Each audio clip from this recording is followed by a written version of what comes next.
মুসলমানদের প্রত্যেকটা মানুষের 5টা স্তর আছে। কয়টা স্তর?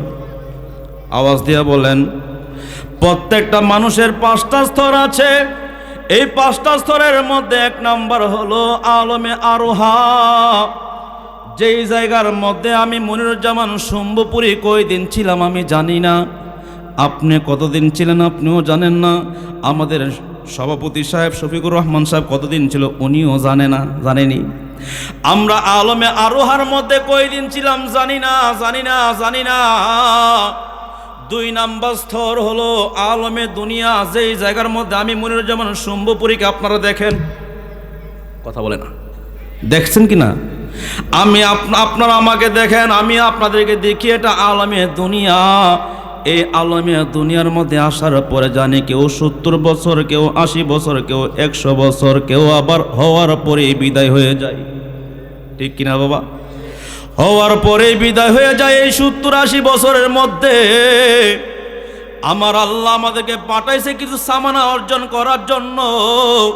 যেই সামানা অর্জন করার পরে দ্বিতীয় জায়গা থেকে তৃতীয় জায়গায় যেদিন আমরা যাব, ওই জায়গাটার নাম হলো আলমে বরজখ। কথা বলেন। আলমে বরজখ হলো কবর জগৎ। এই কবর জগতের মধ্যে আমি কয়দিন থাকবো, আপনি কয়দিন থাকবেন, আমরা কেউ জানি না। আমরা কেউ জানি না। কোনো আলেম আজকে পর্যন্ত বলে নাই কবরের মধ্যে আপনি কয়দিন থাকবেন, কোনো আলেম বলে নাই। তার একটা মাত্র কারণ, কবরের জায়গা থেকে হাসরের মাঠ পর্যন্ত লম্বা সফর। হে আমার বাজার,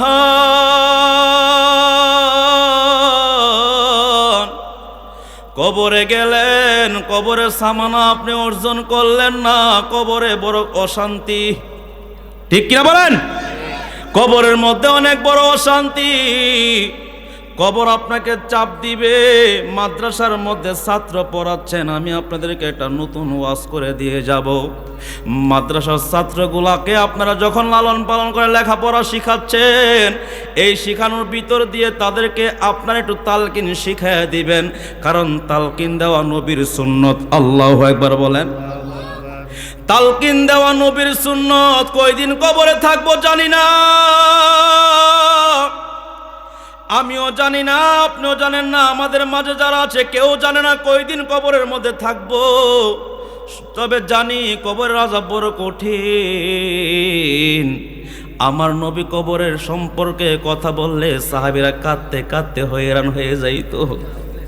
আরে উসমান গনি রাদিয়াল্লাহু তাআলা আনহু যখন নাকি কবরের পাশ দিয়া যাইতেন, কাঁদতে কাঁদতে হয়রান হয়ে যাইতেন। আরেকজন সাহাবী ডাক দিল, ও ভাই উসমান, তোমার চোখে এত পানি কেন?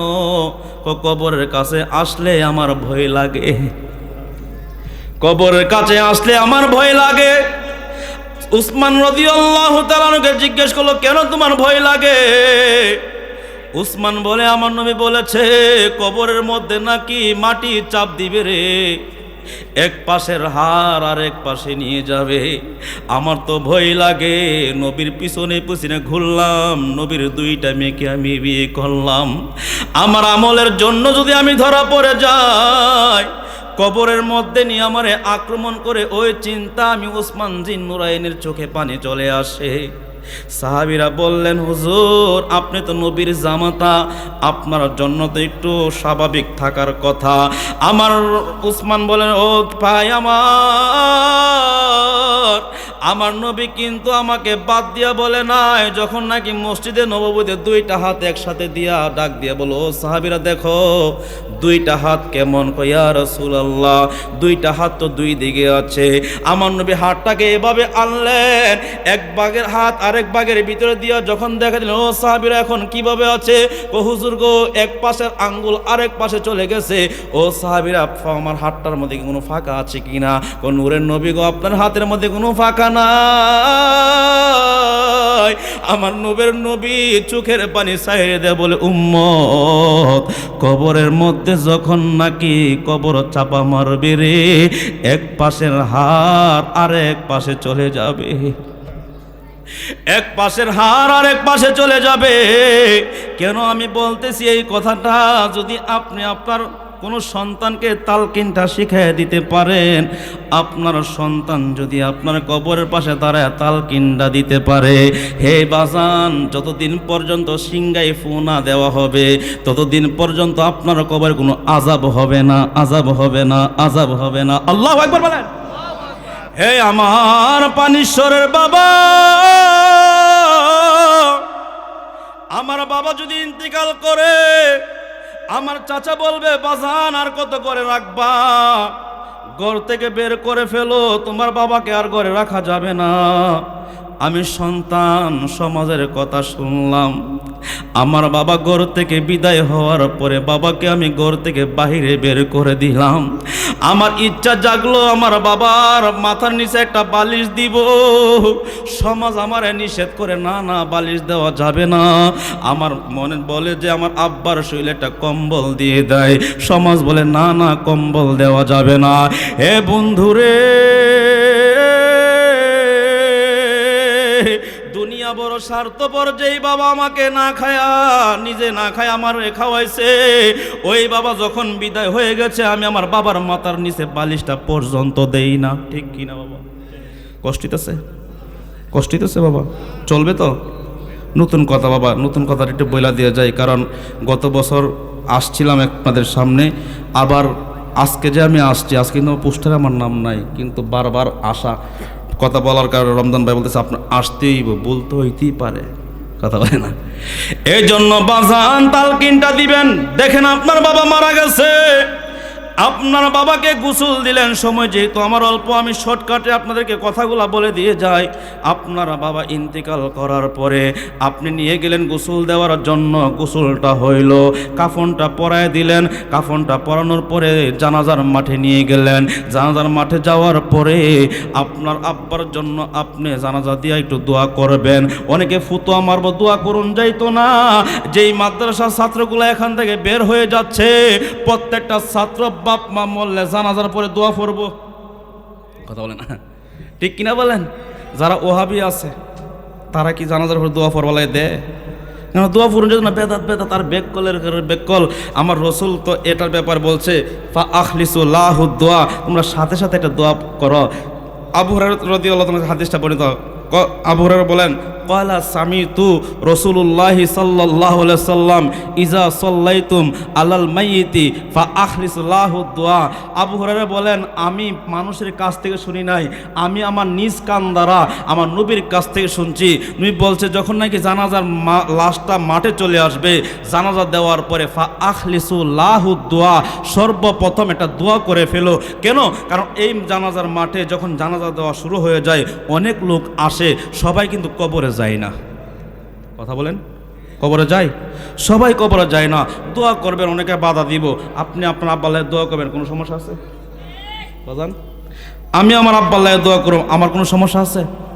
যারা বাধা দিবার দরকার তাদেরকে বলবো একটাই কথা, ভাই আপনি বাধা দিয়েন না, আপনি ভালো লাগেন আপনি চলে যান, যদি ভালো লাগে থাকেন, না ভালো লাগলে চলে যান, কোনো সমস্যা নাই। আমার আপনার নবী রাহমাতুল লিল আলামিন জানাজার পরে দোয়ার কথা বলেছে। জানাজার পরে আমরা দোয়া পড়ি, এই দোয়া পড়ার পরে বাবা আপনার বাবাকে আপনার কাঁধে নিয়ে কবরের পাশে চলে যাবেন। কই যাবেন? কবরের পাশে যাবে, কবরের মধ্যে লাশটা শোয়াইবেন। কি বলে শোয়াইবেন? বিসমিল্লাহি ওয়া আলা মিল্লাতি রাসূলিল্লাহ বলে আপনার আব্বার লাশটা কবরে শোয়া দিবেন। কবরে শোয়া দিয়া উপরে বাঁশ দিবেন, বাঁশের উপরে কাইত্তা দিবেন, কাইত্তার উপরে বলবেন মিনহা খলাকনাকুম ওয়া ফিহা নুঈদুকুম ওয়া মিনহা নুখরিজুকুম তারাতান উখরা। এই কথাগুলি বলবেন আর 3 মুষ্টি মাটি কবরে দিয়া দিবেন। বলবেন বাবা এই মাটি থেকে তোমারে তৈয়ার করা হয়েছে, এই মাটিতে তোমাকে রেখে দিলাম, আবার এই মাটি থেকে তোমাকে পুনরায় জীবিত করা হবে। ইমানে মুফাসসালের মধ্যে শেষ পর্যায়ে একটা আছে ওয়াল বাসি বাদাল মাউত, মৃত্যুর পর পুনরায় জীবিত হওয়ার উপর আমাদের বিশ্বাস আছে না নাই? আওয়াজ দিয়ে বলেন আছে না নাই? আমার বাবারা রে, আপনার বাবাকে যখন নাকি কবরের মধ্যে কবরস্থ করে ফেলবেন, সবাই চলে যাবে, আপনি সন্তান যদি তালকিন পারেন, আপনার বাবার কবরের ডান পাশ বরাবর দাঁড়ায়া যাইবেন। আর রিজভী সাহেবের মুরিদ এলাকায় আসেনি? আছে না নাই? রিজভী সাহেবের মুরিদরা যারা আছে দেখবেন, কবর দেওয়ার পরে কবরের পাশে দাঁড়ায়া আল্লাহু আকবার আল্লাহু আকবার আল্লাহু আকবার আল্লাহু আকবার আজান দেয় কি দেয় না? কথা বলেন। আজান দেয়, আজান দেওয়া মুস্তাহাব, আজান দেওয়া মুস্তাহাব। এই আজান দিলে অনেকের ভিতরে ফিতনা সৃষ্টি হয়, কিন্তু তালকিন দেওয়া সুন্নত, কোনো ফিতনা নাই। কথা বলেন। তালকিন দেওয়া সুন্নত, কোনো ফিতনা নাই।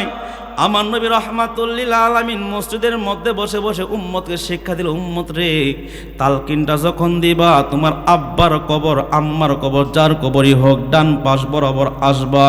আয়েশা ডান পাশ বরাবর আয়েশা ডাক দিবা তোমার আব্বারে। যেমন আমাকে বলে, আমি মনিরুজ্জামান শম্ভুপুরীর কথা বলে আমি বলবো মনিরুজ্জামান শম্ভুপুরী ইবনে আয়েশা। আমি যদি বলি আব্বার নাম, সাহাবীরা প্রশ্ন করলেন, ইয়া রাসূলুল্লাহ, ইয়া হাবিবাল্লাহ, আপনি বাবার নাম না বলে মায়ের নাম কেন বললেন? আমার নূরের নবী বলতেছে, মা জানে সন্তান কার। কথা বলেন। আমার মাতা পিতার অমন ফলে মাতৃগর্ভে পাঠাইলে, জরায়ুতে দিয়াছিলে ঠাই। আমার মাতা পিতা টের পাইল না তোমারে আজব ঘটনা, আমার মাতা পিতা টের পাইল না তোমারে আজব ঘটনা। আলিমুল গায়েব হে আল্লাহ শায় গো এলাহি, তোমার মতো দরদি কেহ নাই। আমি নাম সম্বলে গুরনি দানে, নাম সম্বলে গুরনি দানে, চরণ ভিক্ষা চাই গো এলাহি, তোমার মতো দরদি কেহ নাই। ঠিক কিনা বলেন? ও গো এলাহি, কি সুন্দর এই দেহ দিয়া এই দুনিয়ায় দাও পাঠায়া, তাই তো আমরা করতেছি বহরায়। ওরে মরণ কথা স্মরণ হয় না, চিরদিন কেউ বেঁচে রই না। মরণ কথা স্মরণ হয় না, চিরদিন কেউ বেঁচে রই না। জানি না কোন দিন মারা যায় গো এলাহি, তোমার মতো দরদি আসেনি? আরো আসেনি কেউ? হে আমার বন্ধুরে, নবীর কাছে প্রশ্ন করলেন, ইয়া রাসূলুল্লাহ, ইয়া হাবিবাল্লাহ, কেন মায়ের নাম বলবো? আমার নবী বললেন, জামা সন্তান কার মা ভালো করে জানে, বাবা জানে না, বাবা জানে না। কারণ বাবা বিভিন্ন কাজে অনেক জায়গায় যায়, অনেক জায়গায় যায়। মা শয়তান আক্রমণের কারণে কিছু না কিছু হইতে পারে। কষ্ট দিছে বাবা? চলবে একটু আর একটু। আপনার আমার নবী রাহমাতুল লিল আলামিন ডাক দিয়ে বললেন, হে শফিকুর রহমান ইবনে আয়েশা, ধরেন ওনার মায়ের নাম, আপনার নাম। উনি হাফেজ সাহেব মানুষ, আমি হাফেজ সাহেবদেরকে ভালোবাসি বেশি, কারণ মনে বড় কষ্ট, হাফেজ হতে পারি নাই। অনেক ইচ্ছা ছিল, কিন্তু শয়তানের কারণে পারি নাই। এখন কামেল শেষ করছি, কত বড় আলেম হয়েছি, টাইটেলের পরে টাইটেল আছে, কিন্তু মনে শান্তি লাগে না ভাই, মনে শান্তি লাগে না। কারণ একজন হাফেজে কোরআন, তার মর্যাদা অনেক বেশি, আছে না নাই? মর্যাদা অনেক বেশি। যদি মর্যাদার দিকে উল্লিয়াল্লার দিকে যাইতাম, তাহলে যাইতাম যে হাফেজে কোরআনের মূল্য কতটুক। আমার তো সময় অল্প, আমি ডাইরেক্ট ঢুকে গেছি আলোচনা। আমি কোন খুতবা পড়ছি? আমি কিন্তু খুতবা পড়ি না, সরাসরি আলোচনায় ঢুকছি। কারণ আমার বলাই হয়েছে ভাই আপনি যা পারেন কুয়াহালি বিদায় দিয়েন, কারণ আমাদের হুজুর প্রধান অতিথি আসবে। এই জন্য আমি আপনার সামনে সরাসরি আলোচনায় ঢুকছি। কষ্ট হবে না তো বাবা? আমার আপনার নবী রাহমাতুল লিল আলামিন ডাক দিয়ে বলে, ডাক দিবা ও শফিকুল ইসলাম ইবনে রাবিয়া খাতুন, ও শফিকুল ইসলাম ইবনে রাবিয়া খাতুন। একবার ডাক দিবেন, দুইবার ডাক দিবেন, তিনবার ডাক দিবেন। এই তিনবার ডাক দেওয়ার পরে রহমতের নবীকে প্রশ্ন করল, ইয়া রাসূলুল্লাহ, ইয়া হাবিবাল্লাহ, নবী গো, মায়ার নবী, আমি জানতে চাই অনেকে তো মায়ের নাম বলতে পারে না। যদি আমার ভাই শফিকুল ইসলাম সাহেব আমার ডাক দিয়ে, হুজুর আপনি আমার মায়ের তালকিনটা দিবেন। অনেক পীর মুর্শিদের কাছে যায় জিজ্ঞেস করবেন, জানেই না তালকিন কি? কথা বলেন, আছে না? এমন অনেক লোক আছে। আপনি আপনার বাচ্চাদেরকে শিক্ষা দিবেন আগে থেকে, যারা জানে তাদের কাছে পাঠাই দিবেন। পাঠাই দিলে আপনার জন্য কি রহমতের নবী বলতেছে। আমি কথাটা শেষ করব। আর যেহেতু সময় আমার দিচ্ছে 9টা পর্যন্ত, 9টা কিন্তু হয়ে গেছে, আপনারা কষ্ট দিতেছেন না তো? জি, তালকিনটা শেষ করতেছি। এই জন্য আমার নূরের নবী বলতেছে, ও সাহাবীরা তোমরা শুনো, কবরের ডান পাশ বরাবর দাঁড়াইবা, ডাক দিবা, ও শফিকুল ইসলাম ইবনে রাবিয়া, ও শফিকুল ইসলাম ইবনে রাবিয়া, ও শফিকুল ইসলাম ইবনে রাবিয়া। নূরের নবীকে প্রশ্ন করলেন, ইয়া রাসূলুল্লাহ, ইয়া হাবিবাল্লাহ, এটা বললে কি হবে? আমার নবী বললেন, যখন নাকি বলবে ও শফিকুল ইসলাম ইবনে রাবিয়া, ইবনে রাবিয়া, এই কথা বলার পরে ওই লোকটার ভিতরে প্রাণ পাখি দেওয়া হবে। দ্বিতীয়বার ডাক দিবা, উনি উঠে বসবে। তৃতীয়বার ডাক দিবা, উনি বলবে, কি বলবা বলো না। না, কি বলবা বলো না। ওই টাইমে আপনি বলবেন, উযকুর মা খরাজতা আলাইহি মিনাদ দুনিয়া শাহাদাতুন আল্লা ইলাহা ইল্লাল্লাহ ওয়া আন্না মুহাম্মাদান আবদুহু ওয়া রাসূলুহু ওয়া আন্নাকা রাদিতু বিল্লাহি রাব্বা ওয়া বিল ইসলামি দীনা ওয়া বি মুহাম্মাদিন সাল্লাল্লাহু আলাইহি সাল্লাম নাবিয়্যা ওয়া বিল কুরআনা ইমামা। আল্লাহু আকবার বলেন। আমার নূরের নবীকে ডাক দিয়ে বলে, নবী গো,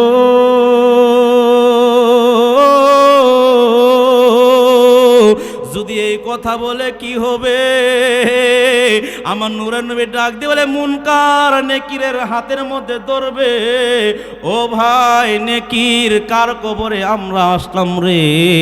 কার কবরে আসলাম সওয়াল জবাব নেওয়ার জন্য, যার সওয়াল জবাব আমার আল্লাহ উপর থেকে দিয়ে দিচ্ছে। কোত্থেকে? যার কবরে আসলাম, কই বলবো মার রব্বুকা ওমান দিনুকা ওমান নাবিয়ুকা, আমরা প্রশ্ন করব তারে, কিন্তু প্রশ্ন করার আগেই তো উত্তর উপর থেকে আসে। কি করব কি করব? মুনকার নেকির হাত ধইরা মালিকের দরবারে যাব, মালিক কার কাছে পাঠাইলেন? যেই কবরে যাইলাম, যায় দেখি উপর থেকে তালকিনের আওয়াজ আসে। আপনার বান্দা তো শুনে শুনে তালকিন দিয়ে দিয়েছে। আমার আল্লাহ ডাক দিয়ে বলে, মুনকার নেকির রে, যেই বান্দার কবরে উপর থেকে তালকিন হয়ে গেছে, ওই বান্দার কবরে আর কোনো আযাব নাই, ওই বান্দার কবরে আর কোনো মাটির চাপ দেওয়া নাই। এক কাজ করো, ওই কবরটার মধ্যে জান্নাতের পরশ বিছায়া দাও, আমার বান্দা ওই কবরে শান্তি মতে ঘুমায়া থাকবে। সুবহানাল্লাহ বলতেন না? কষ্ট হয়েছে বাবা? আমার বান্দা ওই কবরের মধ্যে শুয়ে থাকবে। কতদিন থাকবে? যতদিন পর্যন্ত সিংগাই ফুনা দেওয়া হবে। এই তালকিনটা মাদ্রাসার ছাত্রদেরকে আপনারা শিখাই দিয়ে দিবেন, আপনার সন্তানকে আপনি শিক্ষা দিবেন। পীর মুর্শিদ থাকলে পীর মুর্শিদের কাছ থেকে শিখে নিবেন। আরে বাবা, পীরের দরবারে কেন যায়? জানার জন্যই তো যায়, ঠিক কিনা বলেন? বাবারে আমি দিলাম বাজার নিন 10 টাকা, বছরে বছরে একটা গরু নিয়ে দিলাম, বাবা আজকে উরুষের মধ্যে নিয়ে আসলাম, কিন্তু বাবার দরবারে যায় কিন্তু আমরা কিছু শিক্ষা অর্জন করি না। এই যাওয়ার কোনো দাম আসেনি? এই যাওয়ার কোনো দাম নাই। যাবেন শিক্ষা করার জন্য, বলবেন বাজান আমাদের মাঝখানে একজন হুজুর আসলো, মনিরুজ্জামান সম্ভবপুরী, আমারে বলছে আমাদের প্রত্যেকটা দেহের ভিতরে নাকি 10টা লতিফা আছে। কলব, রু, সের, খুফি, আকফা, নফস, আব, আতশ, খাক, বাত, আগুন, পানি, মাটি, বাতাস। ও হুজুর, আমাদের হুজুর একজন বলে দিয়ে গেছে এই 10টা লতিফা নাকি আমার ভিতরে আছে, কোনটা কোন জায়গায় আছে আমাদেরকে জানায়া দিন। জানায়া দেওয়ার পরে পরে যদি চাই না আমল করতে পারেন, মাটি থেকে আপনাকে তৈরি করা হয়েছে, এরপরও মাটি আপনাকে খাইতে পারবে না। যেমন উদাহরণ, ইট মাটি থেকে তৈরি, ঠিক কিনা বলেন? যেমন উদাহরণ, ইট মাটি থেকে তৈরি, ওই মাটি থেকে তৈরি ইট, মাটির তলে যদি ইট থাকে, কিয়ামত পর্যন্ত মাটি কি ইটের ধরতে পারেনি? পারে? ধরতে পারে না। তার কারণ কি? সে ফুরতে ফুরতে ছাই হয়েছে। আপনিও মুর্শিদ প্রেমের আগুনে পুড়ে ছাই হয়ে যান। ছাই হয়ে গেলে দেখবেন, যদি আপনার পীর হক্কানি পীরে কামেল মোকাম্মেল হয়ে থাকে, আপনার জীবনটা পরিবর্তন করতে বেশি সময় লাগবে না। এই জন্য বাজান, আপনি তালকিন দেওয়ার পরে, আমার রহমাতুল্লিল আলামিন বলছে তালকিন দেওয়ার জন্য 4 নাম্বার স্তর। আমার কথা কিন্তু 5টা স্তরের কথা। 4 নাম্বার স্তরটা কি জানেননি? 4 নাম্বার স্তর হলো হাসর ময়দান। কোন ময়দান? 4 নাম্বার স্তর কোথায়? হাসরের মাঠ, যেই জায়গার মধ্যে আমরা সবাই একসাথে হয়ে যাব। যার যেমন কর্ম তার তেমন আযাব, ঠিক কিনা বলেন? যার যেমন কর্ম তার তেমন আযাব। হাদিসের মধ্যে আসছে, যখন নাকি আমার আল্লাহ রাব্বুল আলামিন 3 সলাই পরিমাণ সূর্য মাথার উপরে দিয়ে দিবে, 3 সলাই 3 ইঞ্চি, কিন্তু আমরা কিন্তু দর্শিটা আধা হাত। কথা বলে না? আমরা আলেম ওলামা এটার আধা হাত বানাইছি, কিন্তু হাদিসের ভাষা 3 সলা। আবার কেউ বলেছে 2 হাত পর্যন্ত, না না, 3 সলাই পরিমাণ। 3 সলা মানে কি? একটা মেসের কাঠি বাজান, একটা মেসের কাঠি। এত উপরে সূর্য থাকবে, মাথার উপরে সূর্য থাকবে। এই সূর্যের তাপে মানুষের মাথার মগজ গলতে গলতে গলতে গলতে পড়বে। যার যেমন পাপ তার তেমন আযাব। কারো টাকনু পর্যন্ত হবে, কারো হাঁটু পর্যন্ত হবে, কারো কোমর পর্যন্ত, কারো আবার গলা পর্যন্ত, কারো আবার চোয়াল পর্যন্ত। এমনও কিছু লোক থাকবে যারা হাসরের মাঠে গ্রামের সাগরে সাঁতরাইতে থাকবে। ওই টাইমে সকলে মিলে বলবে, কিও আর কত কষ্ট করবা, চলো না যাই খুঁজি কার কাছে গেলে আজকে আমরা সাফায়াত পাবো, চলো যাই। সকল উম্মত একত্রিত হয়ে যাবে হাসরের মাঠে। ওই টাইমটা কত সুন্দর রে বাবা। আরে আমার নবী কেমন নবী, একটু শোনার দরকার আসেনি? আসেনি? আমার নবী স্যার কোনো গতি আসেনি? আসেনি? ওরে ভাই বন্ধু আত্মীয় সুজন, স্ত্রী পুত্র কন্যাগণ, সবার চাইতে আমার নবীজি আপন, ঠিক কিনা বলেন? আরে নবীজিকে জানের চাইতে অতিকে ভালো না বাসিলে, হাদিসে কই তাহার ঈমান নাই। ওরে মুমিন ভাই, নবী বিনে দরদি কেহ নাই, ঠিক কিনা রে বাবা? এই আমার বাজান, বাজান রে, হাসরের মাঠে যখন নাকি সকল উম্মত এক হয়ে যাবে, বাঁচার জন্য দৌড়বে, বাঁচার জন্য দৌড়তে থাকবে। আরে বাবা, মেরাজের আলোচনা করার কথা ছিল, কিন্তু মেরাজের আলোচনা আমি করি নাই। এই জন্য গত বছর আমি আপনাদেরকে আসমান পর্যন্ত নিয়ে গিয়েছিলাম। মনে আসেনি আপনাদের যে গত বছর আমি আপনাদেরকে আসমান পর্যন্ত নিয়েছিলাম? আমি আসমান থেকে কিন্তু আর সামনে বাড়তে পারি নাই, সময় না থাকার কারণে। আজকেও সময় না থাকার কারণে রজব চাঁদের কথা বলতে পারি নাই।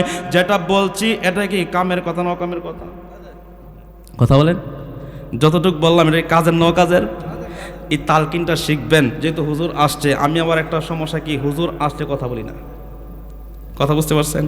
যে হুজুর আসলে কথা বলি না, তার কারণ কি? আদবে আউলিয়া, বিয়াদবে কি? কথা বলে না। আদবে আউলিয়া, বিয়াদবে শয়তান। কারণ আদব থাকবো, আমি যদি হুজুরকে সম্মান দিই, হুজুর আমাকে সম্মান দিব, ঠিক কিনা? আমি সম্মান দিলে শেষ করি না, আমি সম্মান দিলে হুজুর আমার সম্মান দিব। কারণ হুজুর আমাদের এলাকায় থাকে, আমার বাড়ি ভৈরব শম্ভুপুর, আর হুজুর আমাদের এলাকার মধ্যে ইমামতি করে।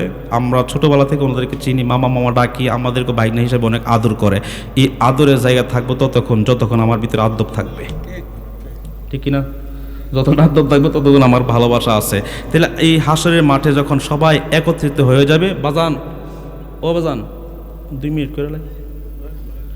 এই হাসরের মাঠে যখন আমরা সবাই একত্রিত হয়ে যাব, সবাই ঘামের সাথে তার কাটাকাটি শেষ করার পরে সকল নবীর উম্মত একসাথে আইসা বলবে, কিও আর কত, পারি না, আল্লাহ তো কাহার হয়েছে, চলো না দেখি রহমান কোথায় আছে, রহমাতুল্লিল আলামিন কোথায় আছে, কার কাছে গেলে আমরা শাফায়াত পাবো? চলো না যাই। সকল নবীর উম্মত একত্রিত হইয়া আব্বা আদমের কাছে যাবে। আব্বা আদম বলবে লাস্তুলাহা, আমার দ্বারা সম্ভব না, তোমরা যাও নূহ নবীর কাছে। নূহ নবীর কাছে যাওয়ার পর বলবে লাস্তুলাহা, আমার দ্বারা সম্ভব না, তোমরা যাও মুসা কালিমুল্লাহর কাছে। মুসা বলবে লাস্তুলাহা, আমার দ্বারা সম্ভব না, তোমরা যাও ইব্রাহিম খলিলুল্লাহর কাছে। ইব্রাহিম খলিলুল্লাহ বলবে লাস্তুলাহা, আমার দ্বারাও সম্ভব না, তোমরা যাও ঈসা রুহুল্লাহর কাছে। কার কাছে? 1,00,000 মতান্তরে 2,24,000 পয়গম্বর আমার আল্লাহ ধরাধমে দিয়েছে নবী সহ। কারে সহ? নবী সহ 1,00,000 মতান্তরে 2,24,000 পয়গম্বর আমার আল্লাহ দিয়েছে। 1,00,000 মতান্তরে 2,23,999 জন নবীর কাছে যাওয়ার পরে একজন বলবে আমার দ্বারা সম্ভব না, তবে আমি বলতে পারি। ঈসা রুহুল্লাহ বলে তবে আমি বলতে পারি কোথায় গেলে তোমাদের জন্য ফায়সালা আসবে, কোথায় গেলে ফায়সালা আসবে আমি এতটুকু তোমাদেরকে জানাইয়া দিতে পারি। আমার নূরের নবী রহমাতুল্লিল আলামিনের দরবারে যাওয়ার পরে সকল উম্মত বলবে আসসালাতু ওয়াসসালামু আলাইকা ইয়া রাসূলুল্লাহ, আসসালাতু ওয়াসসালামু আলাইকা ইয়া হাবিবাল্লাহ। নবী গো, আপনার কাছে আমরা আসলাম, আল্লাহ কাহার রূপ ধারণ করেছে, আপনি ছাড়া আল্লাহকে কেউ রহমান বানাতে পারবে না, কারণ আমরা জানি আপনি রহমাতুল্লিল আলামিন আর আমার আল্লাহ রহমানুর রহিম। ঠিক কিনা বাবা? আমার আল্লাহ রহমানুর রহিম হবে। আপনি যদি বলেন ও নবী আপনার কাছে আমরা আসলাম, আমার নবী অন্য নবীর মতো বলে না লাস্তুলাহা, আমার নবী ডাক দিয়ে পরে আনালাহা। কি বলছে? যে আনালাহা, ও উম্মত এই জন্য আমি যথেষ্ট, আমি আছি পার করার জন্য, আমি তোমাদেরকে শাফায়াত করব। তখন আমার আপনার নবীকে আমার আল্লাহ কিছু তাসবিহ পাঠ করার কথা বলবেন, শিখবেন। তার হঠাৎ করে মনে হয়ে যাবে আল্লাহর আরশে আজিমের নিচে উনি সেজদায় পড়ে যাবেন। সেজদায় পড়ে কাঁদতে যখন শুরু করবে আমার আল্লাহর আর ভালো লাগবে না। আল্লাহ ডাক দিয়ে বলে ইয়া মুহাম্মদ ইরফা রসাকা ওয়াকুল তুসমা ওয়াসাল তুতা ওয়াশফা তুশফা। ও বন্ধু আর কত কাঁদবেন? দুনিয়াতে পাঠাইছি, কাঁদতে শুরু করছেন, মায়ের পেট থেকে জমিনে পড়লেন, ইয়া হাবলি ইয়া উম্মতি বললেন। ও বন্ধু আপনাকে আমি যখন প্রথমবার সিনা সাক করলাম আপনি কাঁদলেন উম্মতের জন্য। আপনার মা 6 বছর বয়সে বিদায় হয়ে গেল, আপনি কাঁদলেন উম্মতের জন্য। নবী গো, আপনাকে আমি যখন 40 বছর বয়সে কোরআনের সূচনা করলাম ওই টাইমেও কাঁদলেন উম্মতের জন্য। আমি আপনাকে 51 বছর বয়সে মেরাজে নিয়ে আসার কথা বললাম, ওই টাইমেও আপনি উম্মতের জন্য কাঁদলেন। ও নবী 27টা বছর আমার সাথে ছিলেন, একটা সেকেন্ডের জন্য উম্মত ভুলেন নাই, চোখের পানি ফালানো শেষ করেন নাই। ও নবী আপনি এত কান্না করলেন, 63 বছরের জিন্দিগি আপনি কাঁদেন উম্মতের জন্য। রোজা পাকে শুয়ে শুয়ে কাঁদলেন উম্মতের জন্য। আমি আল্লাহ দরবারে আসার পরও কাঁদেন উম্মতের জন্য। এখন কেন কাঁদেন? আমার আল্লাহ রাব্বুল আলামিন বলবে বন্ধু আপনি মাথা তুলুন, আপনি বলুন আমি শুনবো, আপনি চান আমি দিব, আপনি শাফায়াত করুন আমি আল্লাহ কবুল করব। তখন আমার নবী বলবে ইয়া রব্বি হাবলি উম্মতি, ইয়া রব্বি হাবলি উম্মতি, ইয়া রব্বি হাবলি উম্মতি। আমার আল্লাহ রাব্বুল আলামিনের দরবারে আমার আপনার নবী বলবে আল্লাহ আমি দুনিয়ার কোনো কিছু চাই না, আমি আমার ফাতেমাকে চাই না, আমি আমার হাসানকে চাই না, আমি আমার হুসাইনকে চাই না, আমি আমার মৌলা আলীকেও চাই না, আমি চাই আমার উম্মত, আমার উম্মত, আমার উম্মত, আমার উম্মত। আমার আল্লাহ বলবে বন্ধু আমি আপনাকে আগেই বলেছিলাম ওয়ালা সাউফা ইউতিকা রব্বুকা ফাতারদা। বন্ধু আমি আপনাকে খুশি করব, খুশি করার মতো করব। যতক্ষণ পর্যন্ত আপনি খুশি না হবেন ততক্ষণ পর্যন্ত আমি আল্লাহ ক্ষান্ত হব না। কষ্ট হয়েছে বাবা? যাই হোক আলোচনা শেষ করলাম। আমার জন্য আপনারা দোয়া করবেন। আর যদি আমার কেউ দাওয়াত দিতে চান রমজান ভাইয়ের সাথে যোগাযোগ করবেন। আর কার্ড আছে, যদি কেউ কার্ড লাগে কার্ডও নিয়ে যেতে পারবেন। আর আমার জন্য একটু দোয়া করবেন। লেখাপড়া মাত্র শেষ হয়েছে, এই মসজিদ থেকে ওই মসজিদ চাকরি করতে করতে প্রায় অনেক দিন চাকরিও করতেছি, এরপরেও পীর মুর্শিদের গোলামি করতেছি। যেন গোলামিটা কবুল করে, মদিনাওয়ালা যেন আমার কবুল করে। মনে বড় ইচ্ছা একবার মদিনা যাবো। কোথায় যাবো? মনে বড় ইচ্ছা একবার মদিনায় যাবো। আর মদিনায় গেলে যে কত শান্তি, যারা গেছে তারা কইতে পারবো। মাশাল্লাহ 3 বার মদিনা গেছে। এই মদিনার কথা বললে আপনারা বুঝতে পারবেন যাদের কপালে ইব্রাহিমের সাথে লাব্বাইক বলা হয়েছে। আজিন ফিল বাইতুল হজ।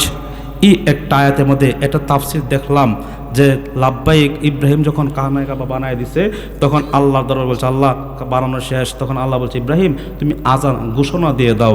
ঘোষণা দিলে কি লাভ হবে? ঘোষণা তুমি দিয়ে দাও। আমার ইব্রাহিম বললেন, আল্লাহ আমার তো জবানটা ছোট, কি আমার জবান কি ছোট, আমি কিভাবে পৌঁছায় দিব? আমার আল্লাহ বলে ইব্রাহিম বলার দায়িত্ব তোমার, পৌঁছানোর দায়িত্ব আমার। ইব্রাহিম প্রশ্ন করলেন, আল্লাহ তুমি কোথায় পৌঁছায় দিবা? আমি এই শব্দটা আর আলমে আরোহায় পৌঁছায় দিব। আমার ইব্রাহিম এই জবানটা, এই আওয়াজটা আমি পৌঁছাই দেব মায়ের পেটে সন্তানের কানে। যখন তুমি বলবা লাব্বাইক আল্লাহুম্মা লাব্বাইক লা শারীকা লাকা লাব্বাইক ইন্নাল হামদা ওয়ান নি'মাতা লাকা ওয়াল মুলক লা শারীকা লাকা লাব্বাইক, এই কথাটা যখন তুমি বলবা, তোমার শব্দের সাথে শব্দ মিলিয়া যে ব্যক্তি বলবে ওই ব্যক্তিটার জন্য আমি আল্লাহ হজ ফরজ করে দিই। যেদিন এই আয়াতের তাফসির পড়লাম ওই দিন থেকে আমার চোখের পানি শেষ হয় না। কারণ আমি যারা হজে গেছে তারা হয়তো বলছে লাব্বাইক। সাহাবীরা প্রশ্ন, এই আয়াতের ব্যাখ্যার মধ্যে আসে সাহাবীরা প্রশ্ন, ইয়া রাসূলুল্লাহ যারা একবারের অধিক বলছে তারা একবার অধিক যাবে, যারা একবার বলছে তারা ততদিন মরবে না যতদিন তারা হজ না করবে। আমি করছি কি না আমি জানি না, তবে মনের মনে একটা আচ্ছা আছে, যদি নবী একবার নেয়, নবীর রওজার পাশে দাঁড়ায় দাঁড়ায় যদি বলতে পারি নবীর চরণেতে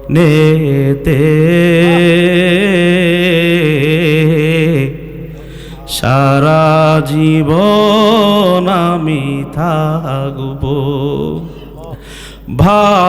ভালোবেসে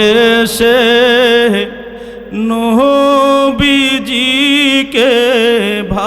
ভালোবেসে নবীজিকে হৃদয় মাঝে ধরে রাখব, নবীর চরণেতে সারা জীবন আমি থাকব।